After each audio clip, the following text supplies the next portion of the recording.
Muy buenas noches. Quiero darles a todos la bienvenida a la sesión Estrategias para el cierre de brechas, un tema sumamente importante y hasta quizá el más importante para poder lograr estabilizar al Perú y lograr que todos los peruanos juntos construyamos ese Perú que soñamos. Vamos a tener dos etapas en esta sesión. La primera es una presentación que no va a ser la premier, a quien voy a presentar en un segundo. Y la segunda es un intercambio, donde vamos a hacer algunas preguntas y un poco de intercambio de ideas. Con estas palabras quiero dar la bienvenida a la señora Mirta Vázquez Chuquilín, presidenta del Consejo de Ministros. Adelante, ministra. Sí, muy buenas noches, ingeniero Salazar. Muy buenas noches al público que nos está siguiendo en este diálogo tan importante entre el sector público, el sector privado. Quisiera agradecer de manera muy especial el haberme invitado a participar en la conferencia anual de ejecutivos CADE 2021.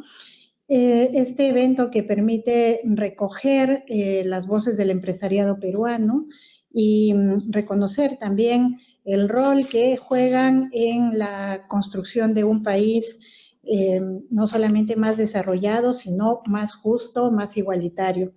Debo señalar, en primer lugar, que el tema que voy a tocar en esta oportunidad es el tema de cierre de brechas, que como bien se señaló, es un tema importantísimo para plantearnos un país que supere situaciones de pobreza endémica, pero que también supere situaciones de desigualdad, de discriminación, que genere que la población en general, que los peruanos y peruanas tengan condiciones y oportunidades iguales, digamos, para poder salir adelante.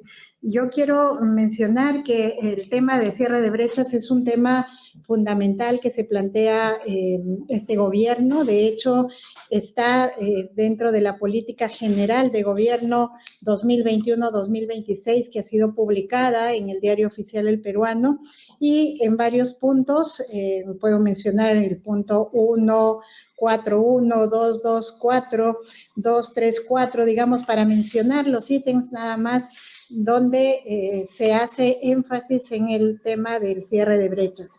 En ese sentido, en esta presentación me voy a referir un poco a cómo nos estamos planteando en este momento, después de una pandemia, cómo nos planteamos nosotros salir adelante, no solamente reactivando la economía, sino generando condiciones para una recuperación de la vida digna de cada uno de los peruanos y peruanas. Entonces, voy a empezar, por favor, gracias por ayudarme con la presentación. Empezamos por un primer punto que nos parece fundamental en torno al cierre de brechas. Habiendo atravesado una situación de pandemia en el país, realmente nos es sumamente fundamental atender esta situación que es básica para poder emprender cualquier tipo de acción. La población necesita estar vacunada como un mecanismo que garantice que condiciones para que puedan no solamente poder trabajar, sino condiciones de salud adecuadas. Ahí ustedes pueden ver en la lámina, si no sé, ahí está.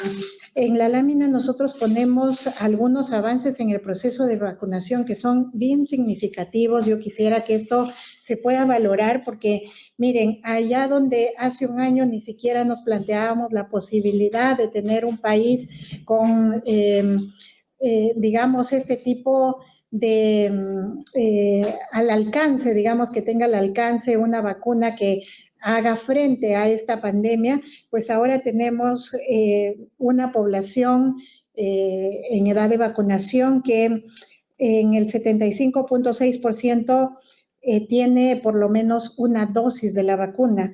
Tenemos a 59.4%, casi el 60% de población objetivo con 2 dosis de vacunación completa. Tenemos 79.6% de población de 50 años a más protegida ya con las 2 dosis e incluso ya se ha iniciado el refuerzo de la tercera dosis, ¿no? Entonces, ahí, si lo miramos territorialmente, 21 regiones ya tienen más del 50% de la población objetivo con la vacunación completa. Y por supuesto acá hacemos mención, por ejemplo, al personal de salud vacunado, que eso nos asegura que esta estrategia, digamos, de salud va a poder avanzar, ¿no? Hay un total de 384.072 personas que están en este sistema de salud trabajando, incluso con la tercera dosis, ¿no? Y en noviembre del 2021 se espera recibir por lo menos 13.5 millones de dosis de vacunas.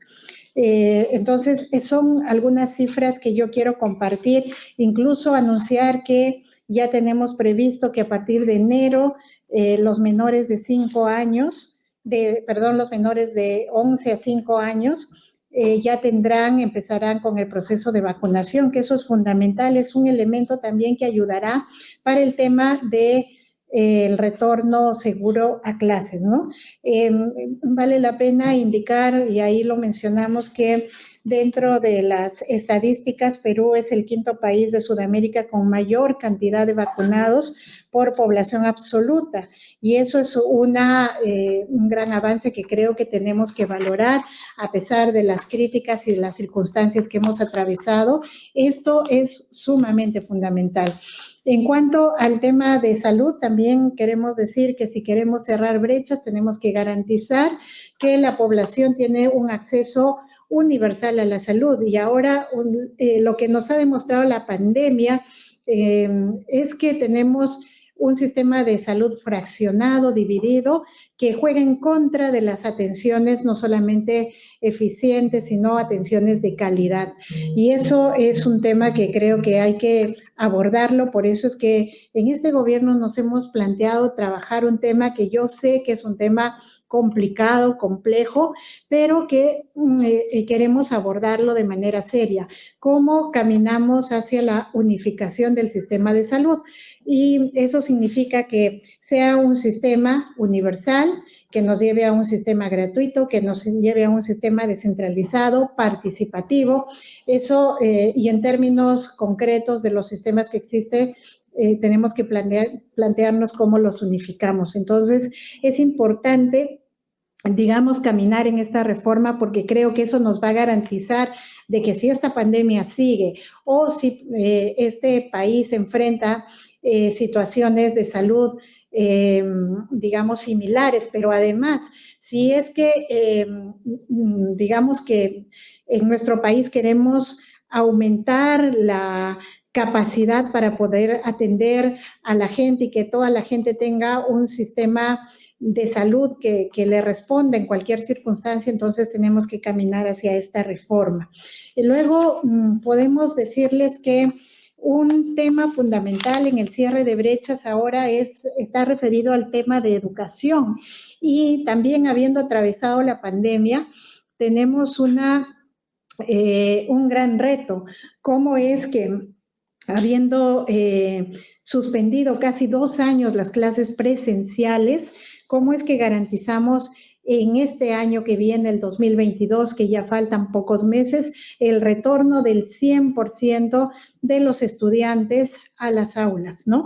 Y para eso estamos en realidad implementando estrategias para que este sea un retorno paulatino. ¿Y qué quiere decir un retorno paulatino? Que en estos meses que faltan para marzo, que inicia el año escolar, podamos iniciar algunas estrategias como de marcha blanca, ¿verdad? Por ejemplo, tenemos ahí 2 programas específicos como Promovuelve, que está dirigido al 5º grado de secundaria, para los chicos del 5º grado de secundaria, para que en estos meses puedan, pues, de alguna manera generar, se genere a favor de ellos una estrategia para que puedan recuperar algunas clases, nivelarse, etcétera, ¿no? Hasta que llegue su año escolar regular. Luego, el tema de aprendo en casa y en comunidad. Vacaciones 2022 va a seguir llevándose adelante porque creemos que estos meses, además que son conocidos como los meses de vacaciones para los chicos, tenemos que aprovecharlos para que se pueda reforzar esos conocimientos y esos vacíos que quedaron producto de la escuela virtual, y vamos a utilizar varios métodos lúdicos, etcétera, algunos de ellos que se realizarán con programas en lugares abiertos, etcétera, para que sea esta, digamos, estrategia que pueda organizar en estos meses y ver cómo funciona el retorno presencial a las clases presenciales. A ver, algunos temas importantes es comentarles cómo van las condiciones para el retorno. En este momento tenemos más o menos 15,000 instituciones educativas ya en donde se han colocado estos sistemas de estación de lavados de manos para que tengan, cuando retornen, pues tengan estas condiciones de salubridad para los chicos, que esto es básico para evitar los contagios. Se ha repartido en 54,000 instituciones educativas kits de higiene y mascarillas también para que puedan ser utilizados. Se está avanzando en la vacunación de los docentes de cara al retorno, entonces 87% de docentes y no docentes ya están con las 2 dosis y vamos a intentar llegar al 100% en estos meses. Y como les comenté, estamos previendo que se pueda iniciar también la vacunación de los niños de 5 a 11 años, y ya ahora mismo tenemos en marcha la vacunación del grupo etario de 12 a 17 años, ¿no? Nosotros a esto le llamamos una suerte de pacto social hacia una nueva escuela y a una nueva universidad. ¿Por qué? Porque se necesita el concurso de varios actores del Estado. No solamente es el Estado quien tiene que asumir esta responsabilidad, sino que tenemos que recibir la colaboración de otros actores, de los propios miembros de la escuela, pero también, fíjense, del empresariado, ¿no? Que en muchos casos nosotros sentimos que está apoyando mucho y está colaborando en esta línea. Otro punto importante en el cierre de brechas es ya pensar en este objetivo que es de fondo, que creo que nos hemos planteado históricamente cómo luchamos contra la pobreza y la desigualdad, que dicho sea de paso, post pandemia se ha agudizado, ¿no? Entonces, la pobreza, ustedes saben que los índices de pobreza y pobreza extrema después de la pandemia se han agudizado bastante. Tenemos mayor población en estas situaciones, y las desigualdades también se han ido pronunciando, ¿no? Entonces ahí estamos hablando de varias estrategias para el tema de la política de inclusión social.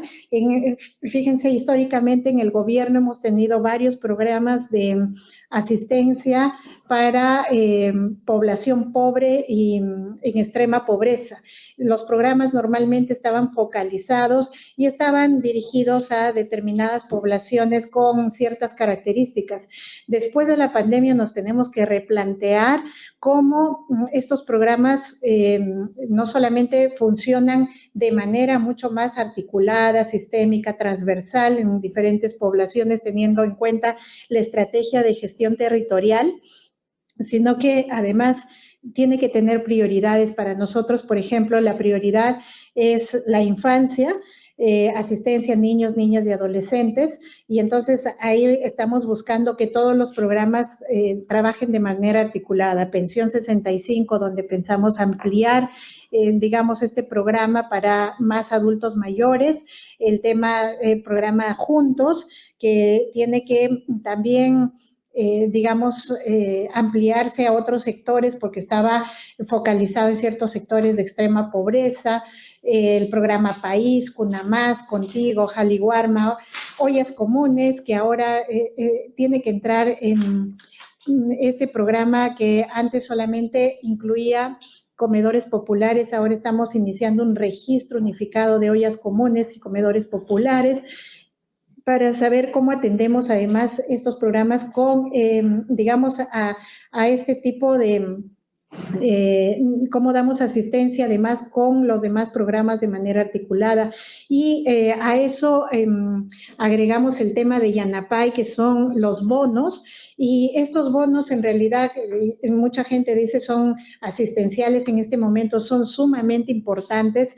¿Por qué motivo? Porque en este momento no solamente la gente está golpeada por el tema de la pandemia, sino que en estos meses por factores también que obedecen también a temas internacionales, los precios suben y esto es una forma de compensar, para ayudar a compensar esas subidas de precio hasta que logremos estabilización con otro tipo de políticas económicas. Entonces, ahí pretendemos que estos programas ahora tengan una lógica no solamente articulada, sino territorial. Luego, sí, el tema corrupción es un tema que creo que no solamente es transversal, pero si queremos cerrar brechas, realmente sí tenemos que pensar en el tema de cómo enfrentamos la corrupción. En nuestro país, las pérdidas por el tema de corrupción son altísimas. Más o menos se calcula que 23,000 millones de soles al año se pierden por temas de corrupción y que justamente estas pérdidas están, digamos, cuando se destinan recursos justamente para el cierre de brechas. Por eso es tan importante luchar contra la corrupción. Y yo sé que es un tema complejo y es un tema muy difícil de abordar, pero a ver, nosotros estamos queriendo implementar dos tipos de estrategias, una estrategia preventiva y una estrategia también de sancionatoria, digamos, pues, de estas malas prácticas. Entonces, a nivel de la gestión pública, estamos implementando programas en la función de integridad, digamos, estamos ampliando estos programas de integridad y monitoreando más o menos 200 entidades públicas para mirar un poco el desempeño de los funcionarios y ahí estamos trabajando en temas preventivos, en cómo es que hacemos que se interiorice una política de integridad, eso es bien importante en el funcionario público, pero también estamos nosotros presentando algunas iniciativas legislativas. Hemos presentado un primer paquete de proyectos legislativos que van a fortalecer la lucha anticorrupción. Por ejemplo, creemos nosotros que hay que prevenir este mecanismo que llamamos puertas giratorias, que muchas veces permite que funcionarios del sector público al sector privado estén transitando, con lo cual se pierde, digamos, la línea o ese límite y se confunden los intereses privados con los públicos, etcétera. Entonces, ahí tenemos que mirar ese tema. Hemos presentado proyectos legislativos orientados a incorporar cláusulas anticorrupción en los contratos, garantizar la investigación y sanción del delito, y tenemos algunos instrumentos ahí que ustedes pueden ver: la Política Nacional de Integridad, lucha contra la corrupción, estrategia de prevención de corrupción, programas de capacitación, etcétera, ¿no? Hay un tema que interesa mucho para el cierre de brechas, es cómo modernizamos la gestión pública, y eso pasa por tener una política nacional de modernización de la gestión pública hacia el 2030, lo cual implica incluso no solamente nuevos enfoques, sino incorporar nuevas tecnologías, ¿no?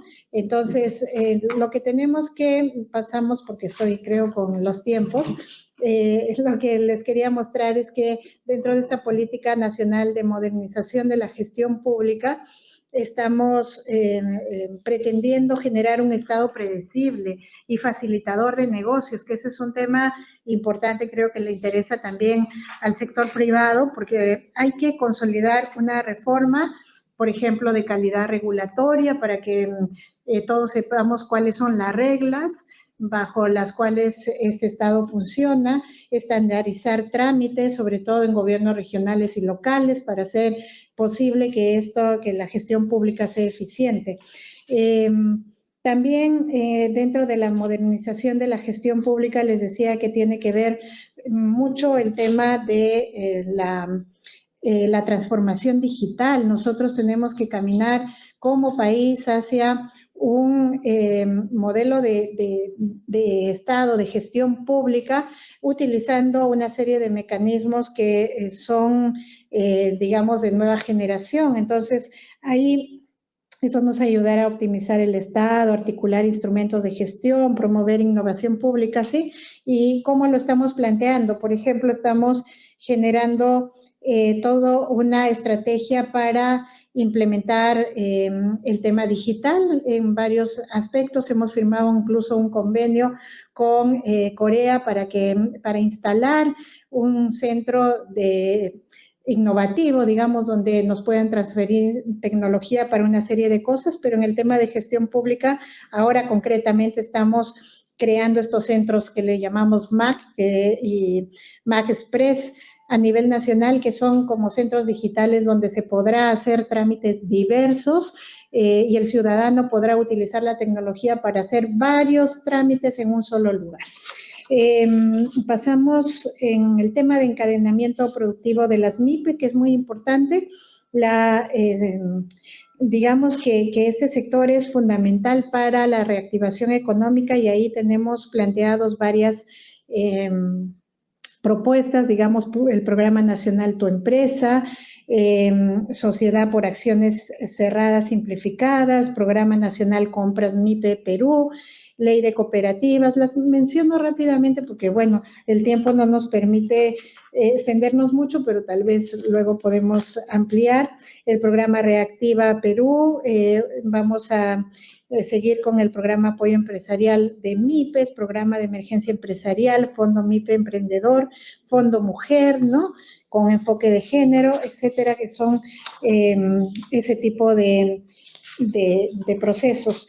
Voy terminando con señalar las dos últimas estrategias, el tema de conflictos sociales, ahí está, conflictos sociales es muy importante si queremos cerrar brechas, porque generalmente yo diría que casi todos los conflictos sociales nos plantean eso, cómo hay carencias todavía en diferentes territorios del país, al interior, y creo que hay que atenderlos porque ese es un mecanismo de entrada para mirar cuáles son las urgencias en el plan de cierre de brechas, y entonces ahí nosotros estamos empezando una estrategia, digamos, que pretende ser preventiva, de diálogo genuino, transparente, con negociaciones técnicas, pero también creo que con negociaciones que sean lo más transparentes posibles en el sentido de manifestar hasta cuánto el Estado puede ir progresivamente cerrando las brechas en cada uno de estos lugares.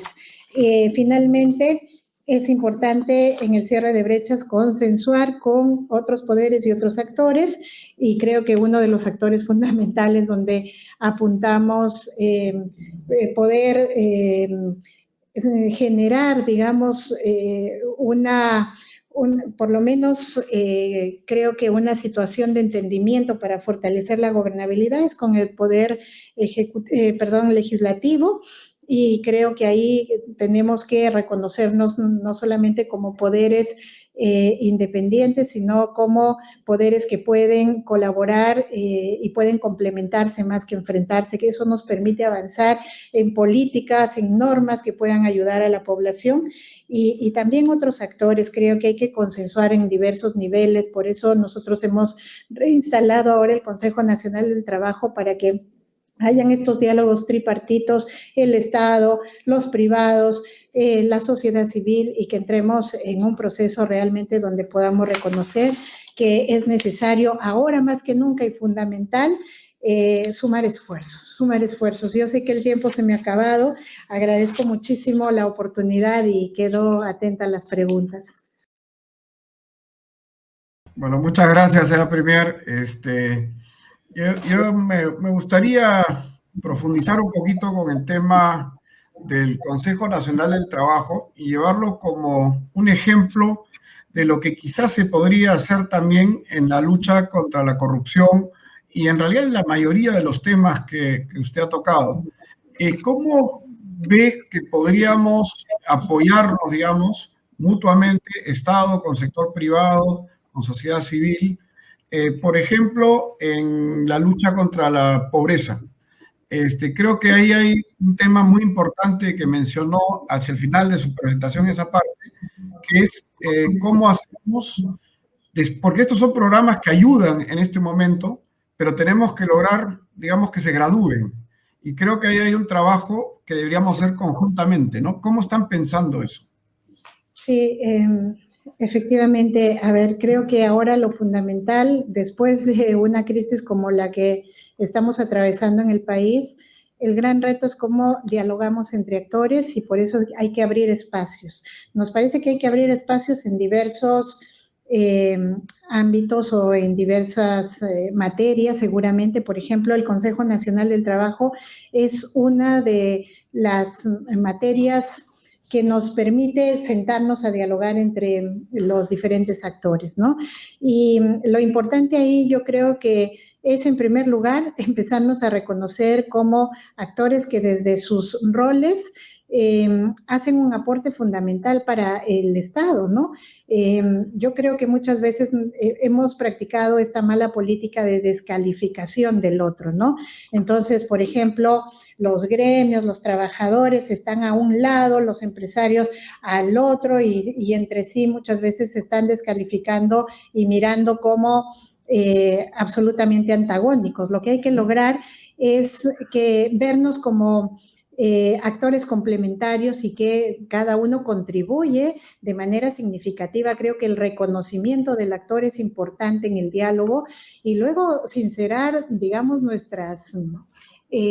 cuáles son nuestras pretensiones, demandas que desde cada sector existe, pero también creo que sincerarlas y evaluar honestamente qué es lo que nos alcanza a hacer, digamos, a corto, mediano y largo plazo, porque hay cosas, hay demandas, hay una serie de pretensiones que a veces queremos implementarlas y que ahora, sobre todo por la situación de crisis que atravesamos, no van a ser posibles, digamos, rápidamente, pero sí es importante sincerar eso, ¿no? ¿Qué es lo que vamos, además, mirando un poco, digamos, en términos técnicos, porque a veces en estos sectores nos pasa que acordamos llevar adelante una serie de políticas y no las cotejamos, por ejemplo, con lo que se puede realistamente, a veces llamamos al MEF y nos dicen, no, esto no se puede. Entonces creo que hay que hacer, sí, una evaluación bastante integral, sincera, mirando qué es lo que podemos hacer. Y reitero, lo importante es cómo los actores nos vamos reconociendo desde nuestros roles como complementarios, ¿no? Sí, creo que es muy importante ese punto.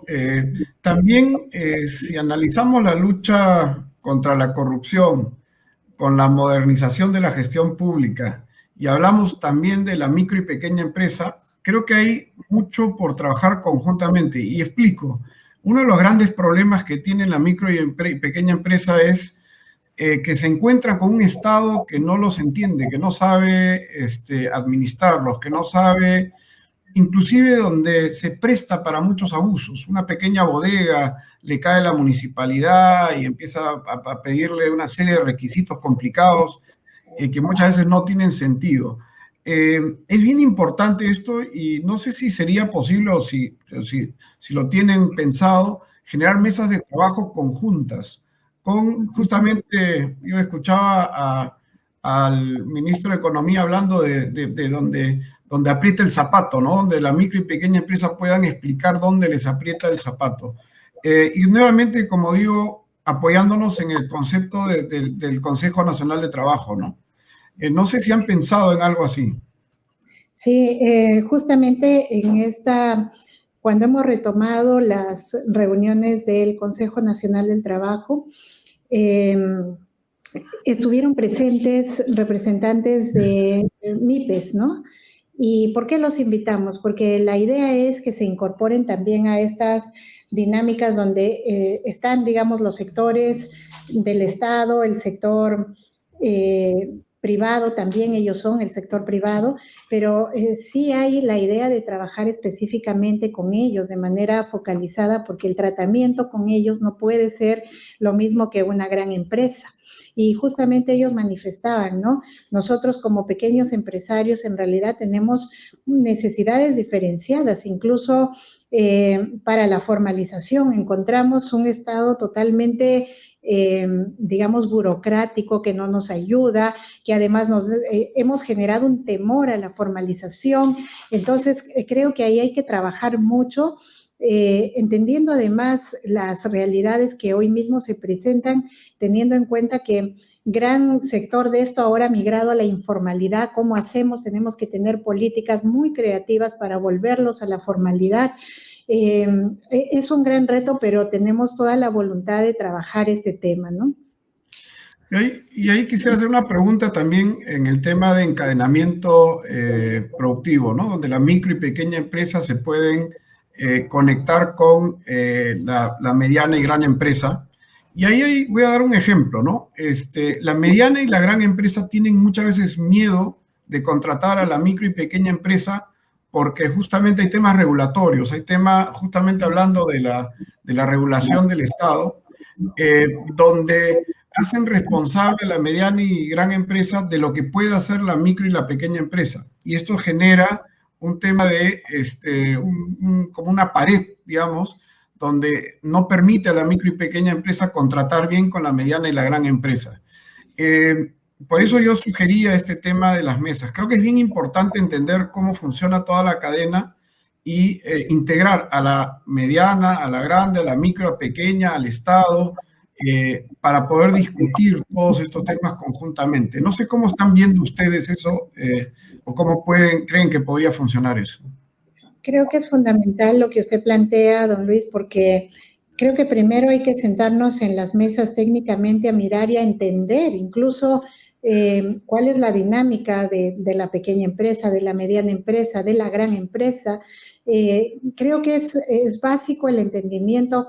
Para los propios funcionarios a veces creo que se hace difícil mirar estas, no solamente las diferencias, sino es difícil comprender cómo se pueden concatenar una con otra, cómo se pueden apoyar y no más bien deslegitimar o generar una situación que perjudique a unas, ¿no? Entonces, sí es importantísimo el tema de las mesas porque entramos en debate con estos actores, ellos mismos pueden manifestar, digamos, cuáles son las situaciones que cada uno enfrenta.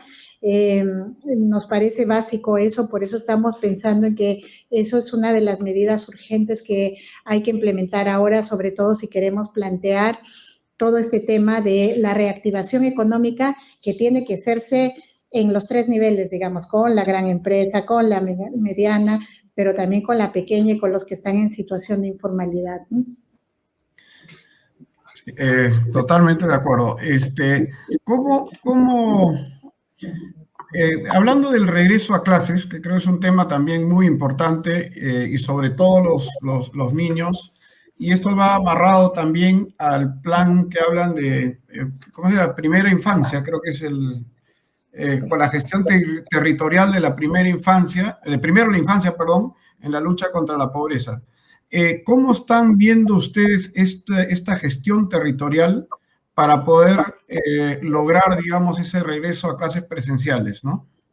Sí, es fundamental, creo, ahora la mirada territorial, ¿no? Porque, a ver, antes teníamos los programas sociales que estaban focalizados en general para población pobre de todo el país o muy pobre de todo el país, pero ahora, en realidad, estas diferencias se han acentuado además por regiones, conforme también a qué lugares han sufrido más el impacto de la pandemia.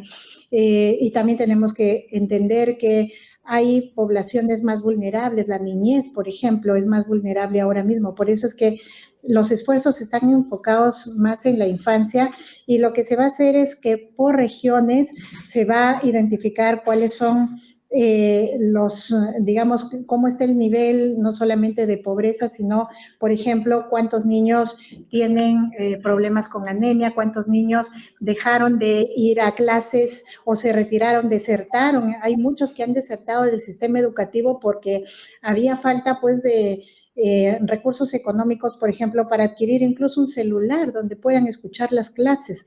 Entonces, creo que hay regiones más golpeadas y ahí se tienen que concentrar los programas sociales. Ahora los programas sociales van a empezar a ampliarse, no pueden ser focalizados a solamente población de extrema pobreza, por ejemplo, como antes, porque resulta que ahora hay gran sector que se consideraba clase media que ha caído en pobreza y que también perdió oportunidades, por ejemplo, de mandar los hijos al colegio, etcétera, ¿no?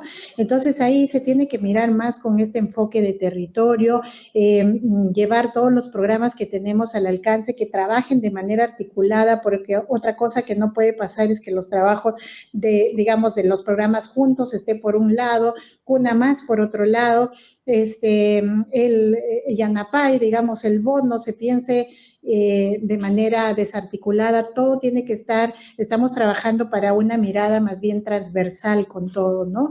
Eso es importante, creo, en este momento.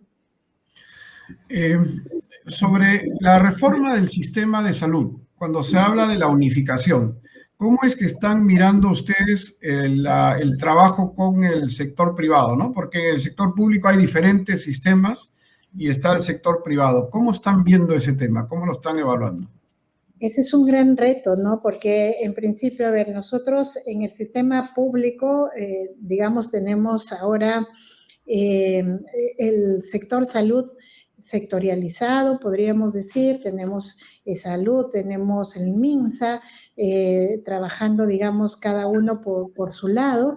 La idea es cómo empezamos esto no va a ser de la noche a la mañana porque creo que implica una serie de esfuerzos y progresivamente tenemos que ir mirando cómo estos dos sistemas públicos, en principio, empiezan a ofrecerle al usuario, al ciudadano, posibilidad de acceso a cualquiera de estos dos sistemas, que ninguno de los dos sistemas deje de atender a toda la población, ¿no?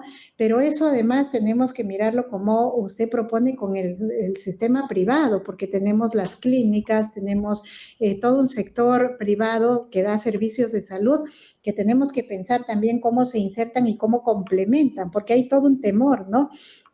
Yo he escuchado mucho estos temores en torno a la unificación que dicen va a favorecer al sector privado y entonces la salud se va a encarecer. Y nosotros creemos que con un sistema de coordinación adecuado, no es que eso se va a producir, no es que van a subir ¿no? o se van a encarecer los sistemas, el acceso a la salud, sino que podría incluso ser mucho más accesible tanto para, digamos, el sector público, para el acceso, digamos, a los servicios públicos, pero también el acceso a los servicios del sector privado, que también son importantes y muchas veces suplen lo que el sector público, lo que el sistema público no tiene. Entonces, ahí hay que mirar, digamos, una posibilidad de trabajo conjunto, de tal manera que tanto sector público como sector privado, volvamos a mirar al objetivo principal que es la garantía del derecho a la salud, mirar la salud como un derecho siempre y no descuidar y no dejar de atender a ningún ciudadano en el país. Es muy importante el tema de la salud, efectivamente. Como ya para ir terminando, digamos, la parte de preguntas y tener una... se habló de las estrategias para el cierre de brechas y todo esto teniendo como centro a la persona. Este enfoque, digamos, sobre el centro de la persona, no sé si lo podría precisar un poquito más. Sí, es muy interesante volver a plantear esto que parece obvio, ¿no? Si uno piensa en superación de la pobreza, desarrollo, se sobreentiende que el principal objetivo es la persona que viva con dignidad, eso, pero fíjense qué ha pasado en las últimas décadas, digamos, y no solamente en nuestro país. Este es un tema que es estudiado incluso, digamos, por muchos entes, pero lo que pasó es que en un momento los países empezamos a pensar en desarrollo en términos de crecimiento económico nada más, ¿no? Y entonces ahí corremos el riesgo de dejar de lado incluso a la propia persona y a su dignidad. Por el crecimiento económico muchas veces hemos ido descuidando los derechos básicos de las personas, el respeto a sus derechos, a derechos fundamentales como respetar la salud, respetar los derechos ambientales, etcétera, ¿no? Y creo que estamos en un momento interesante, importante. Esto también creo que de alguna manera se lo debemos agradecer a la pandemia porque nos hace recordar que el centro siempre de nuestras políticas y toda apuesta de un Estado tiene que volver a ser la persona, ponerla como centro, mirar cuáles son las condiciones que permiten su dignidad, que debemos pensar, por supuesto, en el crecimiento económico, etcétera, pero siempre mirando y conciliándolo con los derechos. Entonces, por eso es que nosotros hablamos de volver a la persona, a poner a la persona en el centro. Creo que es un objetivo que no es que haya sido puesto de lado, sino que muchas veces en esta carrera por el crecimiento económico lo fuimos como invisibilizando.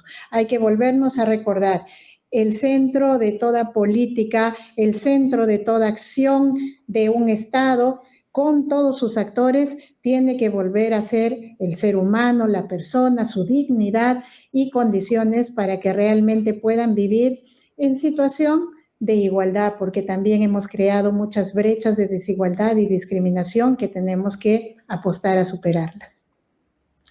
Muchas gracias. En sus palabras finales, Premier, no sé si quiere dar un mensaje final.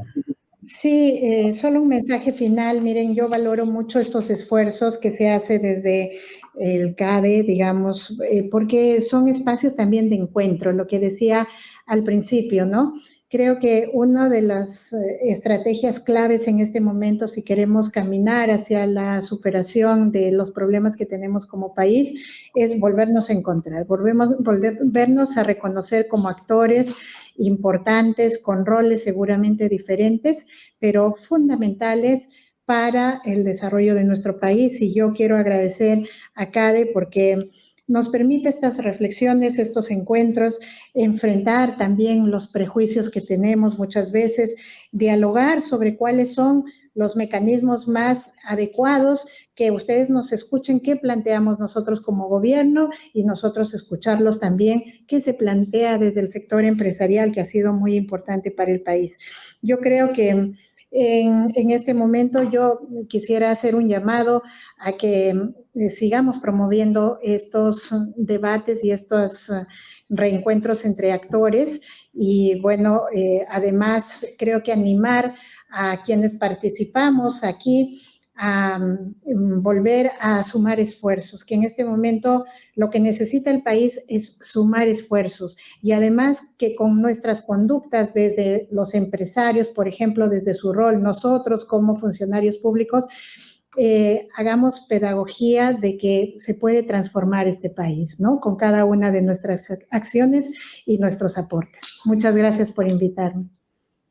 Muchas gracias, señora Premier. Como una reflexión final, creo que es muy importante que trabajemos todos juntos. Es muy importante que pensemos todos en el desarrollo del país, pensando en el desarrollo de las personas. Muchas gracias a todos por su atención. Pasaremos a la siguiente sesión. Muchas gracias.